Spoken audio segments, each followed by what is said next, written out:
ചൂട അല്ലെങ്കിൽ ചൂര എന്ന മീനിട്ടത് കട്ട്ലറ്റ് ഉണ്ടാക്കാനാണ്. ഉപ്പും മഞ്ഞൾപ്പൊടിയും ഇട്ട് വേവിച്ചതാണ്. വേവിച്ച് മുളക് കളഞ്ഞെടുക്കണം കേട്ടോ. കുറച്ച് വെളിച്ചെണ്ണ ഒഴിച്ച് ചൂടാകുമ്പോൾ സവാള, ഇഞ്ചി, പച്ചമുളക്, വേപ്പില, വെളുത്തുള്ളി, മല്ലിയില, വേപ്പില എല്ലാം കൂടി നന്നായിട്ട് വഴറ്റുക. സവാളയൊക്കെ നന്നായിട്ട് വഴന്ന് കഴിയുമ്പോൾ നമുക്കിതിലേക്ക് മുളക് പൊടി, മഞ്ഞൾപ്പൊടി, ഗരം മസാലപ്പൊടി ചേർക്കാം കേട്ടോ. പൊടികളൊക്കെ ചേർക്കുന്നത് കുറച്ച് കുരുമുളക് പൊടി കൂടി ചേർക്കുന്നത് കേട്ടോ. ഇതിലേക്ക് നമ്മൾ മുളക് കളഞ്ഞ് വെച്ച മീൻ ഇടാം. ഇനി മസാലയിലേക്ക് ഉപ്പിട്ടിട്ടുണ്ട്. മീൻ വേവിച്ചപ്പോഴും ഉപ്പിട്ടിട്ടുണ്ട്.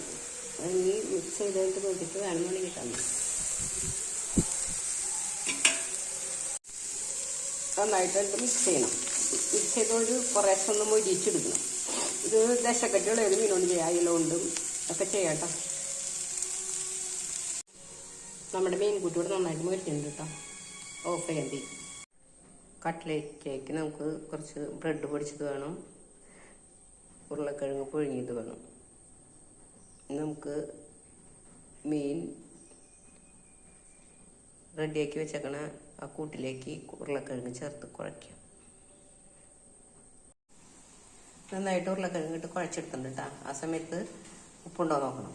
ഇനി നമുക്ക് ഇടയിൽ കട്ട്ലേറ്റ് ഉണ്ടാക്കുന്ന ഷേപ്പർ ഉണ്ടെങ്കിൽ അതുകൊണ്ട് ഉണ്ടാക്കാം. അതല്ലെങ്കിൽ കട്ട്ലേറ്റിൻ്റെ ഷേപ്പിൽ നമുക്ക് പരത്തിയെടുക്കാം. എന്നിട്ട് മുട്ടയിൽ മുക്കി ബ്രെഡ് ക്രംസിൽ മുക്കിയിട്ട് പൊരിച്ചെടുക്കാം. ഇതുപോലത്തെ ഷേപ്പറിൽ വെച്ചിട്ടാണ് ഞാൻ ഷേപ്പ് ചെയ്തെടുക്കുന്നത്. ഒരു മുട്ട എടുത്ത് നന്നായിട്ട് അടിച്ചെടുക്കുന്നുണ്ട് കേട്ടോ. കട്ട്ലേറ്റ് ഷേപ്പ് ചെയ്തെടുക്കുന്നുണ്ട് കേട്ടോ. 2 തരത്തിൽ ഞാൻ ഷേപ്പ് ചെയ്തിട്ടുണ്ട്. നമുക്ക് കട്ട്ലേറ്റ് എണ്ണയിൽ വറുത്തെടുക്കാം കേട്ടോ. കട്ട്ലേറ്റ് ഇവിടെ റെഡി ആയിട്ടുണ്ട്. ഞാനുണ്ടാക്കിയ സോസാണ് ഇട്ടത്. ഈ സോസ് കൂട്ടി നമുക്ക് കട്ട്ലേറ്റ് കഴിക്കാം. അപ്പം ഇതുപോലെ മീനൊക്കെ കിട്ടുമ്പോൾ നിങ്ങളെല്ലാവരും ഒന്ന് ട്രൈ ചെയ്ത് നോക്കണം.